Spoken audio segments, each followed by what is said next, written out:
YouTube, what is up guys? My name is Jake and welcome back to my channel. I hope all of you guys are having a fantastic week so far.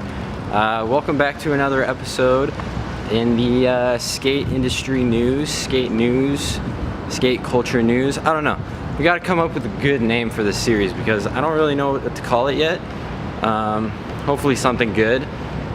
Right now, I'm trying to find a spot where I can film this video for you guys because it's really windy outside. Thankfully, I'm trying to find a place where I can film this video for you guys because it's really windy outside and I don't have a mic for my camera with a dead cat, so it can't block out the wind because I broke it last year. I really need to get a new one. So I'm kind of on the hunt around campus trying to find a good spot to film this video because the office that I normally film in is also a study or like a practice room for the music students or whatever. So it's like 2 o'clock, 2:30 on a Friday, so I guarantee you there's probably someone in there. And if I did go there, I'd probably get kicked out of there. I normally film there at night or on the weekends. But yeah, I'm trying to find a good place to film this video for you guys because it's really windy and you just can't have that. See this? What's going on here? It's not good.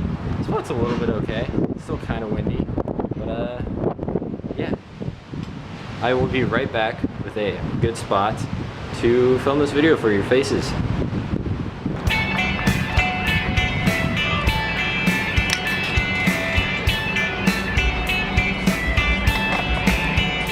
Hello?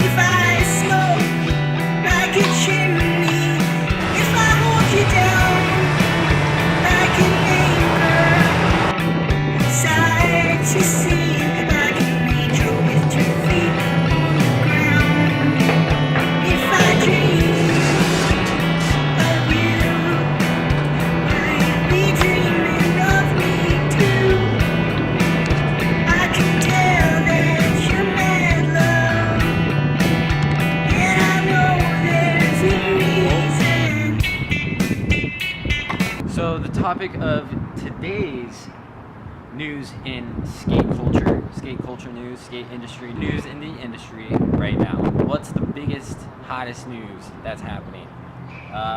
Transworld Skate Mag is officially no more, which is crazy. It's kind of insane. It's been like Thrasher's biggest competitor, I feel like, since it was created. It's been around for 35 years, which is pretty, I didn't even know it was around that long, but it's been around since 1983.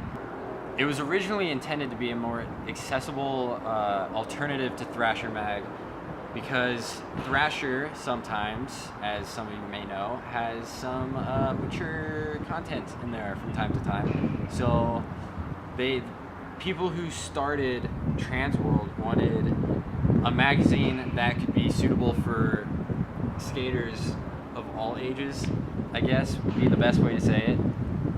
So yeah, they branched out and started Transworld in 1983. A few years later, in 1997, Transworld was bought by Time Warner magazine. That was going pretty solid until about 2004, when a few of their founding editorial members, they weren't happy with how corporate Transworld was becoming, and they decided to dip. They decided to leave, and they went on to create the skateboarding magazine. Later on, Atiba Jefferson, which is a insanely famous, insanely successful skate photographer, who also goes on and he is homies with tons of different celebrities. He is a photographer for the NBA. He's insane. And when I was researching for this video, I had no idea he was one of the founding members of Transworld. That blew my mind because I didn't think he was that old. I thought he was like in his early mid 30s. but he was born in the 70s, and he was one of the founding members of Transworld, which is insane, and one of the founding members of the Skateboarding Mag, which blew my mind because he's one of my all-time favorite photographers. Something he said in an interview with the Union Tribune, he said that we did not like the corporate deal, not knowing what was in every issue ad-wise. It wasn't about skateboarding anymore. Basically, he was worried about how he couldn't tell what ads were going into the mag. He was worried about what the ads were that was going in the ad, whether they were going to be skateboarding related or not. And a few ads in there weren't skateboarding related. And I can see why he definitely wanted to leave, and why the other guys who joined him in starting Skateboard Mag wanted to leave Transworld. It did become pretty corporate, and it was like the biggest skateboarding magazine in history next to Thrasher. I think Thrasher is only bigger because it has this like pop culture, like cult following behind it. Like it's in Zoomies, people who don't even skate wear it. It's kind of crazy how big Thrasher has gotten. Yeah, it's crazy. I guess they just couldn't keep up with how it was going. I thought Transworld was still super successful. I just bought one of their issues 2 weeks ago, something like that. I just bought their last month's issue, and I mean, it seemed like they were going pretty strong from what I could tell. All right, so I had to move from the table I was sitting at because the wind was just getting so bad. I literally took like 10 takes of this one thing I was trying to say, because as soon as it would die down, I would start talking, and then it would just pick up right back super hard. So I went around the corner where the wind's not really bothering me too much.